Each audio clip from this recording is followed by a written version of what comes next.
hindi ka man lang karapat-dapat magdala ng sapatos ng asawa ko.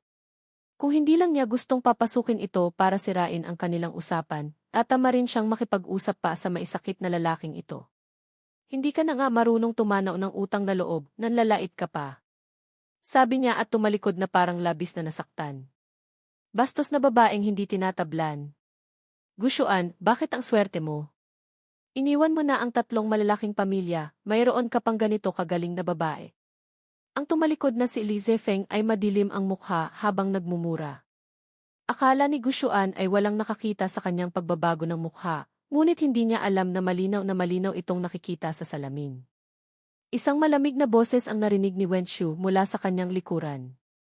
Hoy, green tea na mahilig magbago ng mukha. Huwag mong sabihing minumura mo ang asawa ko, ha? Hinding-hindi mo gugustuhing malaman ang kahihinatnan ng paglaban sa akin. Huminto si Lize Feng. Akmang lilingon na sana siya nang bigla niyang mapansin na ang salaming pader ng restaurant ay sumasalamin sa buong proseso ng kanyang pagbabago ng mukha. Napilitan siyang yumuko at humakbang papasok sa restaurant. Pagpasok niya sa restaurant, nakita niya sina Liu Ruyan, Shen Yuchu, at Yan Dongping na nagpapahayag ng kanilang pag-ibig kay Gusyuan. Shuan, mahal kita. Agad na huminto si Lize Feng sa paglapit, tumayo sa kanyang pwesto at tahimik na nakinig. Matapos sabay-sabay na sabihin ang 3 ang pangungusap na iyon, tahimik nilang pinagmasdan ang reaksyon ni Gusyuan. Ngunit walang anumang ekspresyon si Gusyuan at may gana pa siyang magsalin ng tsaa para sa sarili. Shuan, alam kong huli ko nang naintindihan ang aking nararamdaman. Dati, nalinlang ako ni Lize Feng, inakala kong mapagmataas ka at walang kwenta, kasalanan ko lahat. Magkasama tayong lumaki, nalinlang lang ako ng kanyang kaawa-awang itsura, nagkamali ako sa iyo.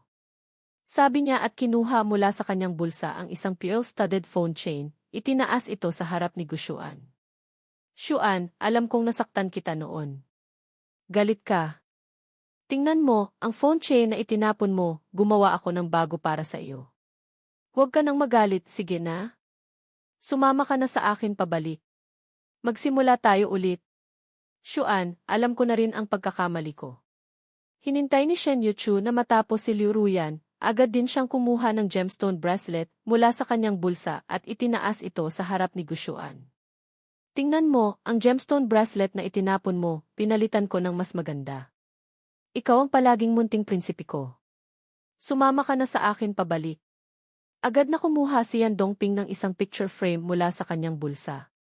Nasa picture frame ang litrato nila noong 18 taong gulang sila. Shuan, tingnan mo ang litrato, pinagawa ko ulit. Sa nakaraang 20 taon, hindi tayo naghiwalay. Walang mas nakakakilala sa iyo kaysa sa amin. Sumama ka na sa akin pabalik. Aalagaan pa rin kita tulad ng dati. Nakataas ang mga kamay ng 3 na may hawak na mga bagay, naghihintay sa sagot ni Gusyuan. Nakita ni Gusyuan na tapos na silang magsalita, bahagya siyang natawa. Tiningnan niya ang mga mata ni Liu Ruyan at sinabi, Liu Ruyan, alam mo ring magkasama tayong lumaki. Akala ko ba si Lize Feng ang kasama mong lumaki? Sa dinami-dami ng taon nating pinagsamahan, dahil lang sa ilang salita niya, nagkaroon ka na ng maling akala sa akin. Hindi ba't katawa-tawa?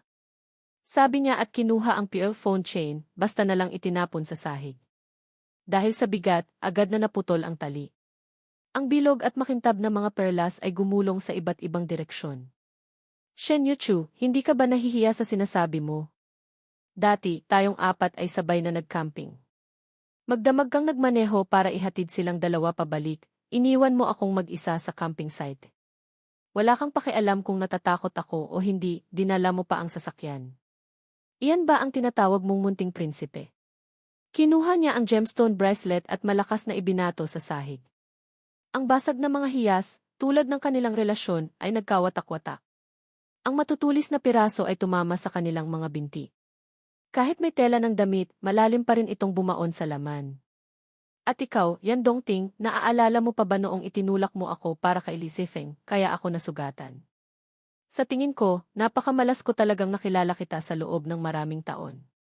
Kinuha niya ang litrato sa loob ng picture frame at malakas na pinunit ito. Habang tinitingnan ang kanilang 3 malungkot na itsura, malamig siyang nagsalita. Liu Ruyan, Shen Yuchu, Yan Dongping, ang pinakamagandang paumanhin na maibibigay niyo sa akin ay ang hinding-hindi na kayo magpapakita pa sa akin. Dahil kapag nakikita ko kayo, nararamdaman kong sobrang malas ko. Puro masasamang alaala lang ang dala niyo sa akin. Tulad noong nakaraang panahon na sinira niyo ang birthday party ko, ipinahiya niyo ako sa alta sosyedad ng South City. Kaya, sa hinaharap, hinding-hindi na kayo magpapakita pa sa akin. Kung patuloy niyo pa akong guguluhin, hindi ko na aalalahanin pa ang ating pinagsamahan. Hindi lang kayo makapaniwala na ang dating sumusunod sa inyo ay hindi na sumusunod pa. Nang sabihin ito, tumalikod siya at umalis ng restaurant. Pagdaan niya sa pintuan, tiningnan niya si Li Zefeng na nakatayo roon, isang mapanuyang ngiti ang sumilay sa kanyang labi. Ang ekspresyon ni Gushuan ay agad na ikinasira ng loob ni Li Zefeng. Iyan na namang mapagmataas na tingin. Dati, dahil sa pamilyang Gu, nakapasok siya sa isang paaralan para sa mayayaman. Lahat ng mga anak ng mayayaman sa paaralan ay mababa ang tingin sa kanya. Kahit hindi masama ang pakikitungo ni Gushuan sa kanya, gusto niya ring maging tulad ni Gushuan, na hinahangaan ng lahat, hindi kinukutya na isa lang siyang mahirap na nagpaparumi sa hangin ng paaralan. Kaya ginawa niya ang lahat para agawin ang lahat ng kay Gushuan. Unti-unti, naging maganda ang relasyon niya sa mga dalaga ng tatlong pamilya. Nagsimulang purihin siya ng mga tao sa paaralan. At si Gushuan, ganoon pa rin ang kanyang mapagmataas na tindig, tinitingnan siya na parang isang payasong nagpapatawa. Ang presensya ni Gushuan ay palaging nagpapaalala sa kanya na ang lahat ng nakuha niya ay likas na pag-aari ni Gushuan. Sobrang galit niya kay Gushuan. Ang tatlong sinabihan ni Gushuan ay natigilan sa kanilang kinatatayuan. Habang tinitingnan ang nagkalat na mga perlas, ang mga piraso ng hiyas sa kanilang mga binti, at ang punit-punit na litrato sa sahig, walang nagsalita. Tinanggihan ni Gushuan na sumama sa kanila pabalik, sinabing malas sila, at ang pagkakakilala sa kanila ay isang kamalasan. Ang mga salita ni Gushuan ay parang isang matalim na kutsilyo na tumusok sa kanilang puso, walang tigil na umiikot hanggang sa madurog ang kanilang puso. Ang puso nilang tatlo ay nakaramdam ng matinding sakit. Walang kumilos sa kanilang tatlo, tahimik lang silang nakayuko at umiiyak. Ang mga luha ay isa-isang tumutulo sa sahig, nagiging isang maliit na lawa. Hindi alam kung gaano katagal, itinaas ni Liu Ruyan ang kanyang ulo, pinunasan ang luha sa gilid ng kanyang mata, at sinabi, "Xuan, hindi ako susuko. Sisikapin kong makuha ang iyong kapatawaran." Parang may nag-udyok kay Shen Yuchu, sumunod siyang nagsalita, "Hindi ako naniniwala. Ang ating pinagsamahan sa loob ng maraming taon, ganoon na lang kabilis makakalimutan." Sumunod din si Yan Dongping, siguradong sobrang nasaktan lang si Xuan, kaya nasabi niya ang mga masasakit na salitang iyon. Ang pagsuyo naman, hindi naman sa isang beses lang nagiging okay. Kahit ganito ang sinasabi ng tatlo, hindi nila maiwasang tanungin ang kanilang sarili, maisilbi ba ang hindi pagsuko? Ganoon na lang ba kabilis makakalimutan? Talaga bang nasaktan lang siya, kaya nagsalita ng hindi pinag-isipan? Tumayo silang tatlo, gumalaw ng kaunti. Dahil sa sobrang tagal na hindi gumagalaw, medyo namanhid ang kanilang mga binti. Sabay silang umalis ng restaurant. Hindi man lang nila napansin si Li Zefeng na nakatayo sa gilid. Ang binaliwalang si Li Zefeng, habang tinitingnan ang likod nilang tatlo, puno ng galit ang kanyang puso. Naalala niya noong dati, dahil sa pagtatanggol sa kanila mula sa mga holdepper, saka lang sila nagkaroon ng ibang tingin sa kanya. Kahit pa ang mga holdepper na iyon ay siya ang naghanap. Pero maganda naman ang resulta, hindi ba? Tinanggap nila siya. Naging mas madali ang buhay niya sa paaralan. Pati na rin sa bahay ng Gu, lalong gumanda. Pati ang tatay niya ay tumaas ang sahod dahil dito. Mula pagkabata, alam na niya na ang gusto niya ay kailangang agawin at ipaglaban sa anumang paraan. Kumuha siya ng telepono at nagpadala ng text message. Natawa siya na parang baliw. Si Gushuan sa restaurant, nakita niyang puno ng kalungkutan ang mukha ni Wenshu habang nakatitig sa kanya. Mabilis siyang lumapit dito, iniunat ang kanyang mga kamay at niyakap ito ng mahigpit. Nakita ni Wenshu ang pagyakap nito sa kanya, nawala na ang kanyang galit. Ngunit sinadya pa rin niyang magsalita ng malamig, naaalala mo pa palang naghihintay ang asawa mo sa labas, no? Akala ko nakalimutan mo na ako. Ang tagal niyong nag-usap. Malinaw na alam ni Gushuan na hindi magagalit sa kanya si Wenshu, kaya masaya siyang nanunuyo. Asawa, umuwi na tayo. Ngumiti siya, pinalaki ang kanyang mga mata at kaawa-awang tiningnan si Wenshu. Ang walang prinsipyo pagdating sa kanya na si Wenshu ay agad na sumuko sa kanyang pa-cute na atake. Hindi alam ni Gushuan ang mga iniisip ni Wenshu. Inakbayan niya ito sa baywang at masayang naglakad papunta sa kotse. Kinabukasan, nanlambot ang mga binti ni Wenshu. Maghapon siyang nakahiga sa kama. At si Gushuan, bumalik na naman sa kanyang itsura na parang maliit na asawa. Alam niyang mali pero hindi nagbabago. Nagmamasahe ng balikat, nagpapakain, pero ayaw pa ring pumayag na putulin sa kama. Hindi niya alam kung ano ang ibang babae, pero talagang hindi niya makayanan ang babaeng ito. Sumunod si Li Zefeng sa tatlo pabalik sa ospital.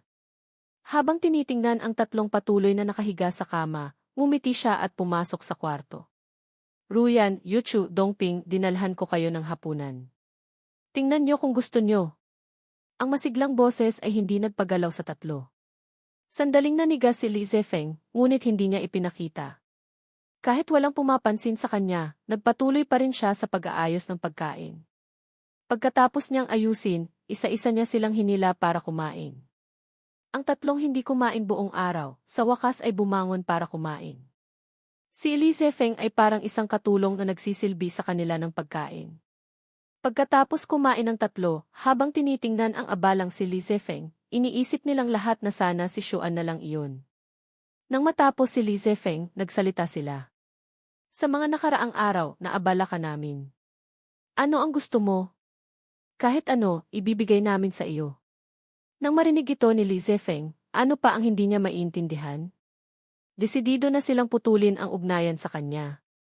Kung ganoon, huwag siyang sisihin kung magiging malupit siya. Puno ng hinanakit ang kanyang puso, ngunit sa labas ay mukha pa rin siyang kaawa-awa. Ang kanyang mga mata ay malungkot na nakatingin sa kanilang tatlo. Ganito ba ang tingin niyo sa akin? Ang pag-aalaga ko sa inyo, dahil lang ba sa may gusto akong makuha? Tahimik lang siyang tinitingnan ng tatlo. Ang mga luha na dati ay epektibo sa kanila, ngayon ay parang wala ng silbi. Nagpanggap siyang matatag at sinabi, naiintindihan ko na. Wala akong gustong kahit ano. Bukas, pwede niyo ba akong samahan sa huling date natin? Mukha siyang sobrang nasaktan, yumuko at hinawakan ang kanyang dibdib. Matagal bago niya itinaas ang kanyang ulo at tiningnan sila. Bilang paalam na lang, pwede ba? Naawa si Yan Dongping sa kanyang itsura, kaya pumayag ito. Nag-aalangan pa sina Liu Ruyan at Shen Yuchu. Nang marinig nilang pumayag si Yan Dongping, tumango na rin sila. Kinabukasan, maganda ang sikat ng araw, isang komportabling araw para sa date.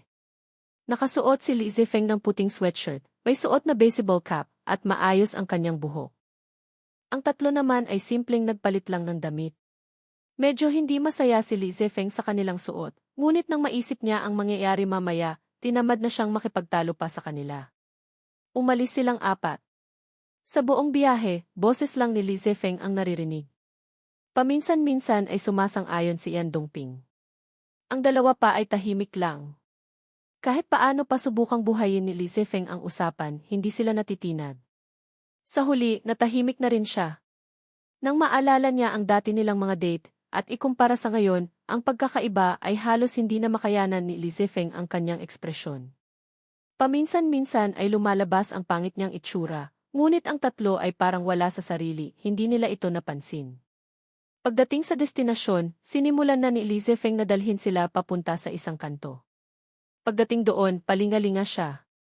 Hanggang sa makita niya ang pamilyar na plaka ng sasakyan, saka lang niya sila dinala para magpatuloy. Ruyan, Yuchu, Dongting, sabi nila may masarap na kainan daw doon sa unahan. Hayaan niyong ilibre ko kayo ng huling pagkain bilang pasasalamat sa ilang taon niyong pag-aalaga sa akin. CJ. Ang tatlong matagal nang naiinip sa pamamasyal, nang marinig ito ay pumayag na. Si Li Zefeng ang nauna sa paglalakad, kaya hindi nila napansin ang pagbabago ng ilaw trapiko. Ang aksidente ay nangyari sa isang iglap. Lumingon si Li Zefeng para tingnan kung sumusunod silang tatlo. Bigla siyang nanlaki ang mga mata at sumigaw, ingat. Isang malakas na kalabog. Ang itinulak na si Li Zefeng ay tumilapon dahil sa pagkakabangga ng sasakyan. Ang tatlong natumba ay medyo naiinis pa sana dahil bigla silang itinulak. Ngunit pagtingin nila, nakita nila si Li Zefeng na nakahandu sa isa dugo. Li Zifeng. Sabay-sabay na sumigaw sina Liu Ruyan, Shen Yuchu at Yan Dongping. Nang matauhan si Liu Ruyan, agad siyang tumawag ng ambulansya. Ang dalawa pa ay maingat na inalalayan ang kanyang katawan. Feng, kumusta ka? Feng. Habang sa isip ni Li Zifeng ay minumura niya ang kapalpakan ng driver. Nang muli niyang marinig na tinatawag siyang Feng, alam niyang nagtagumpay na siya. Pinilit niyang magmukhang maayos at mahinang sinabi, mabutit ayos lang kayo. Pagkasabi niyon, para bang hindi na niya kinaya at nahimatay siya. Ang dalawang naghihintay sa labas ng emergency room ay parehong kinakabahan, magulo ang kanilang isip. Balak na sana nilang layuan si Li Zifeng, ngunit ngayon dahil sa kanila kaya siya malubhang nasugatan. Yuchu, Dongping, nahulaan niyo ba kung ano ang nakita ko sa kikik kanina? Ang huling dumating na si Shen Yuchu ay puno ng hindi paniniwala ang mukha. Ano? Sabay na tumingin ang dalawa sa kanya. Ang aksidenteng ito ay planado. Sino? Nang maisip ng dalawa si Li Zifeng na nakahandusay sa dugo, nawala na ang lahat ng kanilang inis sa kanya. Ngayon, awa na lang ang nararamdaman nila. Tumakas ang driver, hindi pa nahuhuli. Pero nahanap ng bodyguard ang cellphone ng driver sa lugar ng aksidente. May isang text message doon para kay Gushuan. Kayo na ang tumingin. Mariing tinitigan ng dalawa ang pamilyar na numero. Makakatiyak kayo, Yang Master Gu, gagawin ko ng maayos ang trabaho. Huwag mong kalimutan ang napag-usapan natin, Gushuan. Natigilan si Liu Ruyan, walang masabi kundi ang pangalan ni Gushuan. Impossible. Pekito. Galit na ibinato ni Yan Dongping ang cellphone. Para bang kapag hindi niya tiningnan ay hindi na niya kailangang harapin. Hindi rin ako naniniwala. Kaya balak kong tanungin si Xuan. Sasama ba kayo? Hindi rin makapaniwala si Shen Yuchu na gagawin iyon ni Gushuan sa kanila. Akmang hahanapin na sana ng tatlo si Gushuan nang makita nilang bumukas ang pinto ng operating room. Inilabas si Li Zifeng. Walang malubhang nangyari sa pasyente. Magpagaling lang siya. Pagkasabi niyo ng doktor ay umalis na ito. Tiningnan ng tatlo si Li Zifeng na nakahiga sa kama, maputla ang mukha, puno ng awa ang kanilang mga mata. Marahil dahil kaunti lang ang anesthesia, dahan-dahang iminulat ni Li Zifeng ang kanyang mga mata. Nang makita niya ang tatlong nakapalibot sa kanya, bahagyang umiti ang kanyang labi. Mabutit ayos lang kayo. Lahat sila ay natigilan. Ganoon na ang kalagayan niya, inaalala pa rin sila. Lalong tumibay ang kanilang desisyon na ipagtanggol siya. Feng, magpahinga ka muna. May nahanap kami sa lugar ng aksidente na may kinalaman kay Gushuan. Pupunta kami para tanungin siya kung ano ang nangyari. Ginoong Xuan. Parang hindi niya maintindihan kung bakit nadawit si Xuan, puno ng pagtataka ang kanyang mga mata. Ang aksidenteng ito ay maaaring plinano ni Gushuan. Bakit naman gagawin iyon ni Ginoong Xuan sa akin? Nanlaki ang mga mata ni Li Zifeng nang marinig ang balitang ito, puno ng hindi paniniwala. Magpahinga ka muna. Aalis muna kami. Sige, mag-ingat kayo. Huwag kayong masusugatan, mag-aalala ako. Sabi niya at yumuko. Hinaplos ng tatlo ang kanyang ulo at lumabas. Nang makaalis ang tatlo, itinaas ni Li Zifeng ang kanyang mga mata at tinitigan ang pinto. Isang malamig na ngiti ang sumilay sa kanyang labi. Liu Ruyan, Shen Yuchu, Yan Dongping, mag-away na kayo ng pinakamamahal niyong si Gushuan. Mas mabuting habang buhay na kayong hindi magkita para tumatag ang posisyon ko. Kumuha siya ng telepono at nagpadala ng mensahe sa driver para magtago ito ng maayos at huwag mahuli. Nang maisip niya ang magiging eksena ng pag-aaway nilang apat mamaya, sobrang saya ni Li Zifeng, nabawasan pa ang sakit na nararamdaman niya. Ang tatlong pumunta sa Wen Manor ay muli na namang hinarang sa labas. Sa pagkakataong ito, hindi na sila naghintay ng walang ginagawa. Walang tigil silang tumatawag kay Gushuan gamit ang ibang numero at gusto pa nilang pumasok gamit ang kotse. Dahil sa sobrang inis, sa wakas ay lumabas si Gushuan para harapin sila. Siyempre, kasama niya si Wen Xiu at maraming bodyguard. Tutal, mukha silang wala sa tamang pag-iisip. Sobrang nag-aalala si Wen Xiu. Ganoon ba kalaki ang galit mo sa amin, Gushuan? Paglabas pa lang ni Gushuan, agad na nagtanong si Liu Ruyan. Gulat na gulat si Gushuan, hindi niya alam kung ano ang nangyayari. Kaunting pagkakamali lang ang nagawa namin, kinalimutan mo na ang maraming taon nating pinagsamahan, gusto mo na kaming mamatay. Sa tuwing naiisip ni Shen Yuchu na si Gushuan ang nag-utos na banggain sila, sobrang sakit ng puso niya na hindi na siya makahinga. Shuan, sobrang dinamay mo kami. Puno rin ng pagkadismaya si Yan Dongping habang nakatingin sa kanya. Paglabas ni Gushuan, wala pa siyang sinasabi na pagbintangan na siya ng ganito kalaking bagay. Hindi ba't sinabi ko na, mas mabuting huwag niyo na akong guluhin pa? Ano na naman ang sinisigaw niyo ritong parang aso? Nakahiga pa si Afeng sa ospital. Paano mo nasasabi ang ganyang walang pusong salita? Shuan, pinabangga mo kami, hindi na namin iyon pag-usapan. Pero nabangga si Afeng, kailangan mong tea. Matapos makinig ng matagal, sa wakas ay naintindihan na niya kung bakit sila pumunta para hanapin siya. Talagang iniisip ni Gushuan na silang tatlo ay walang utak. Mga tanga! Wala ba kayong utak? Ganoon kasimpleng paninira, hindi niyo pa makita. Siu, mahahanap mo ba ang driver na iyon? Pagkasabi niyon, inutusan ni Wen Shu ang kanyang mga tauhan na hanapin ang tao sa buong syudad. Pagkatapos kausapin si Wen Shu, lumingon si Gushuan sa tatlo at nagpatuloy, ayoko na sanang pakialaman pa kayo at si Li Zifeng. Kahit may problema si Li Zifeng sa paninira, ang pangunahing problema pa rin ay kayong tatlo. Walang utak na naniniwala agad sa chismis. Sabi niya at kinuha ang kanyang telepono, inalis sila sa blacklist, gumawa ng group chat, at nagpadala ng ilang bagay doon.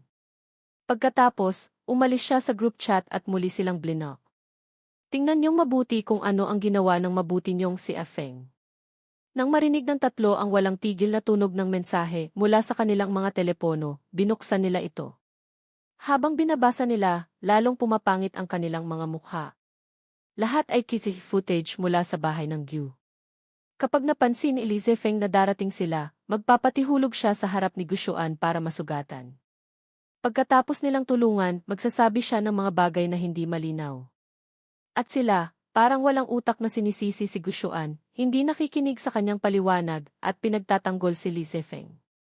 Malinaw na malinaw sa video na sinadya lahat ni Li Zifeng. Ang huling video ay ang mga sigana ng harang sa kanila noon sa paaralan, yumuyuko kay Li Zifeng. Malinaw na magkakilala sila at malapit sa isa't isa. Ang kanilang relasyon ay nagsimula sa panloloko. Habang matagal silang hindi matauhan, may balita nang dumating mula kay Wen Shu. Tara na, ipapakita ko sa inyo ang driver. Parang wala sa sarili ang tatlo na sumunod sa dalawa papasok sa kotse. Pagdating sa destinasyon, pagbaba pa lang nila ng kotse, sumugod sa kanila ang driver, walang tigil na yumuyuko at humihingi ng tawad. Hindi ko na alam ang ginagawa ko. Para makabayad sa utang sa sugal, naniwala ako sa sinabi ng lalaking iyon. Kinuha ni Liu Ruyan ang litrato ni Li Zifeng mula sa kanyang telepono, ipinakita ito sa driver para kilalanin kung siya nga iyon. Pagkakita ng driver, sinabi niyang, inilabas pa niya ang cellphone na ginamit nila sa pakikipag-ugnayan, ipinakita lahat sa kanila. Tiningnan ng tatlo ang cellphone ng driver. Ang masamang plano ni Li Zifeng at ang kanyang pangmutya sa kanilang katangahan. Naramdaman nilang naloko sila, medyo nagalit sila. Matapos ibunton ang galit sa driver, tiningnan nila si Gushuan na nakatayo sa gilid, pinagmamasdan ang kanilang kaawa-awang itsura. Sobrang nahiya sila. Pasensya na. Sa unang pagkakataon, buong puso silang humingi ng tawad kay Gushuan. Nangako silang hinding-hindi na siya guguluhin pa, pagkatapos ay umalis na. Tiningnan ni Gushuan ang papalayong likod nilang tatlo, tahimik na iniisip. Hanggat nasa kasalukuyan silang posisyon, maaaring magkaroon siya ng walang katapusang problema. Kumuha siya ng telepono, nagpadala ng ilang video at recording sa mga pinuno ng tatlong pamilya. Ang iba pa ay ipinaubayan na niya sa kanyang mga magulang. Tutulungan nila siyang isulong ang proseso nito. Ang tatlong bumalik sa ospital, habang tinitingnan si Li Zifeng na mahimbing na natutulog sa kama, lahat sila ay walang emosyon. Tumawag sila ng mga bodyguard, dinala ang tao sa villa na kakabili lang nila. Balak sana nilang tumira doon para mas madali. Ngayon, tamang-tama ang gamit nito. Ang kinalagkad na si Li Zifeng papunta sa villa ay hindi pa alam kung ano ang nangyayari. Nagising siya sa marahas na kilos. Akmang sisigaw na sana siya nang takpan ang kanyang bibig at lagyan ng takip ang kanyang ulo. Nang muling makakita ng liwanag, napansin niyang nasa isang lugar siya na parang basement. Sa upuan sa harap niya, nakaupo ang tatlong taong pamilyar sa kanya. Ruyan, Yuchu, Dongping, anong nangyayari? Kakaligtas lang niya sa kanilang tatlo, hindi ba't dapat ituring nila siyang parang prinsipe? Ano ang nangyayari ngayon? Nalaman na kaya nila? Imposible sa ganito kaikling panahon. Li Zefeng, tingnan mong mabuti ang mga ito bago ka magsalita. Itinaas niya ang kanyang kamay at sininyasan ang bodyguard na ilabas ang isang monitor. Ipinakita ang mga video na ipinadala ni Gushuan sa kanila at ang ebidensyang ibinigay ng driver.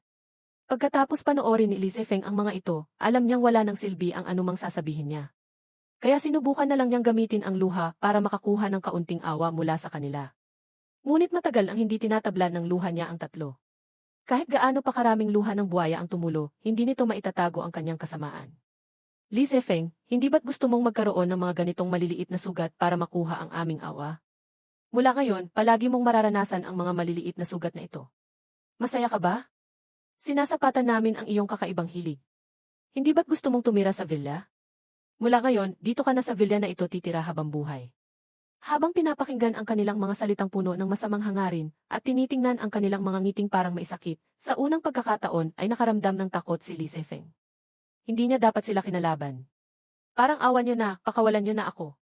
Hindi na ako magpapakita pa sa inyo. Nagkamali ako. Talagang nagkamali ako. Puno ng sipon at luha ang kanyang mukha.